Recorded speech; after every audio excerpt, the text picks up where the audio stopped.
Hi, today we're going to take a look at how we can start building our very first Android application built with C# and Xamarin inside of Visual Studio. We're going to create a new project and then modify the user interface and run it right on our Android emulator.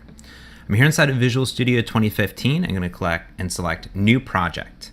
When you install Xamarin as part of Visual Studio, you get some new project templates for iOS, Android, and cross-platform apps. I'm going to select the Android Single View app and just hit OK. What I want to do is walk you through what has just been created, all of the different project folders and structures, and what's really important to get started. So you'll be brought directly into your Android application and into a Getting Started guide.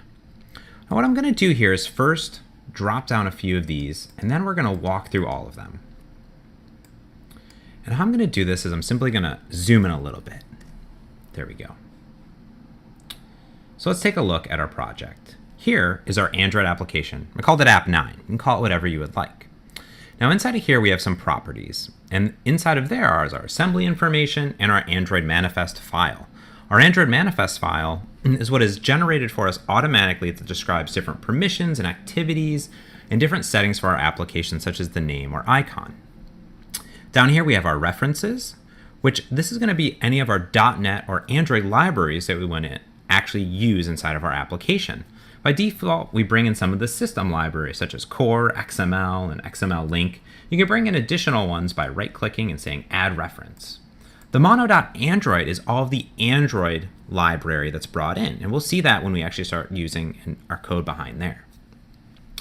Now here we have our components. If you right-click and say Get More Components, you'll find a hand-created list of Android-specific libraries and for the user interface or for your code behind that you can bring into your application. Now, getting back to the Android specifics are these assets and resource folders. And these are kind of the core of your application. The assets folder specifically is any fonts or maybe text files that you want to include as a resource into your application. Things that will be loaded up. And these are actually pretty rarely used, as you'll most likely use a lot of the system default fonts, for instance. But that's where you would add them. And you can read the about assets.txt file to learn more. Resources really is the core of your application. This is any of your drawables, layouts, and values that you're going to be using. Drawables are all of your icons or images that you'll be using. Layouts are your Android XML specific files that are used to construct your user interface. And values are strings, integers, and different dimensions that you can use. By default here, we've just created the base folder structure. There's different identifiers that you can specify for landscape or portrait, different phone sizes, and even different languages that you can append on more folders. Then finally down here we have our main activity. Our main activity is the code behind for our launch screen of our application. Now we want to actually create and modify the user interface. So I'm going to double tap on the main Android XML file. And then I'm going to go ahead and jump out of our magnifier. When I double tapped on the main Android XML file, this has launched our Android designer right inside of Visual Studio.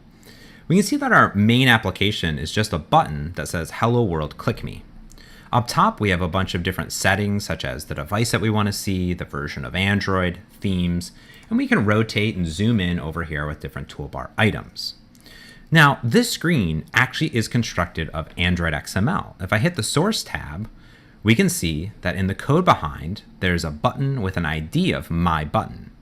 That actually is bound to a text of @string_hello, which is inside of my string value folder here. I can modify this and I could say, click me please, and hard code that value if I wanted to. When I toggle back to the designer, we'll see that the designer will reload with our new text that we've displayed. Now, our code behind for this application is specified in our Android XML or our main activity CS. When I go ahead and tap on that, it brings up our main activity.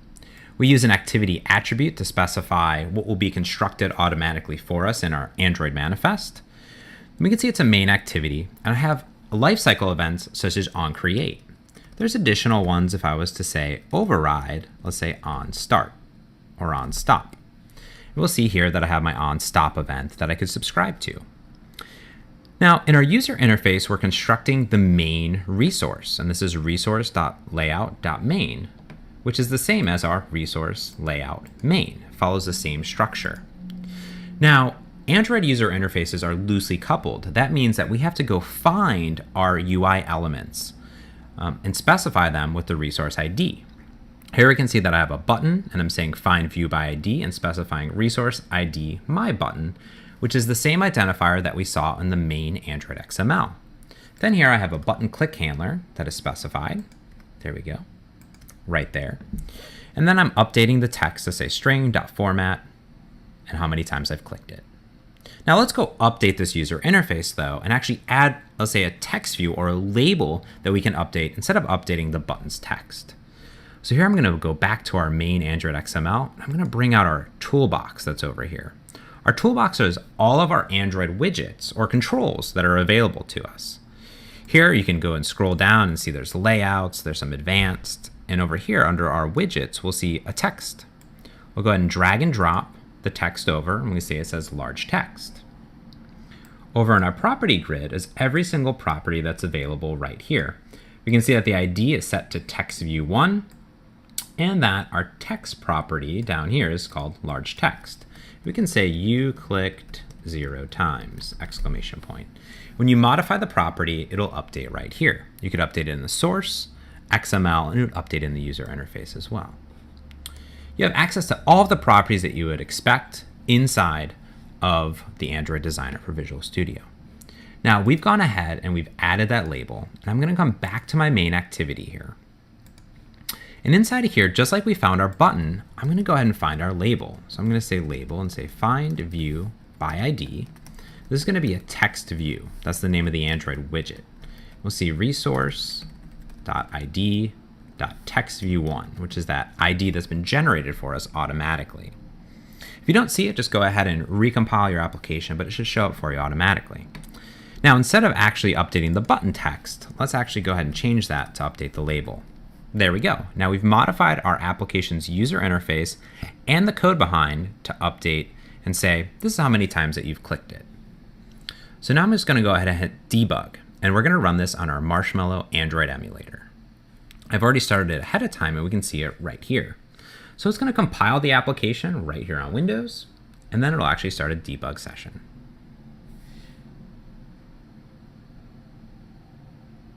There's our application with the app 9. I can go ahead and click it, and this is how many times we've clicked our button. I could go ahead and hit a breakpoint here because we're actually debugging live. Come back, hit the click me button, and we can see back in Visual Studio I've hit a breakpoint. I can hover over and I can get a call stack. I can get every single attribute that's available. I can see just how many times I've clicked. And I could modify that count and I could actually continue on. So let's continue on here. And there we go. We've updated it to 9. Perfect. Now we saw how to modify our user interface, what the project structure is, and then of course running it live and debugging it right inside of an Android emulator. I hope you enjoyed and have fun building beautiful Android applications in C# with Xamarin inside of Visual Studio.